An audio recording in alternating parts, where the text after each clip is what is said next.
So I'm going to talk you through exactly how I would set up one of our marker float kits. Now the first thing I've done is I've got the 25-pound transmit spod braid and I've loop to loop at the end of it. So I've got a big loop there with a smaller loop at the end of it. That's just going to mean during my session, if I want to change between the marker float and a spom, or a spom and a bare lead, it's just going to make that process a whole lot easier. So what's the first thing I'm going to do is I'm going to take the braided lead link and I'm going to put the braid through the slick ring. So that's going to go on first.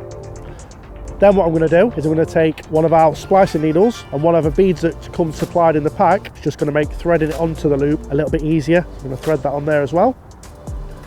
Next, what I'm going to take is one of our small marker floats. I'm only fishing relatively short range today, so I don't need to use the longer one. And what I'm going to do is I'm going to put the transmit through the swivel of the float, and then I'm going to find that initial loop that I did and pass the marker through that loop and down so it butts up against the swivel. So there we go. That's why I like the loop to loop system.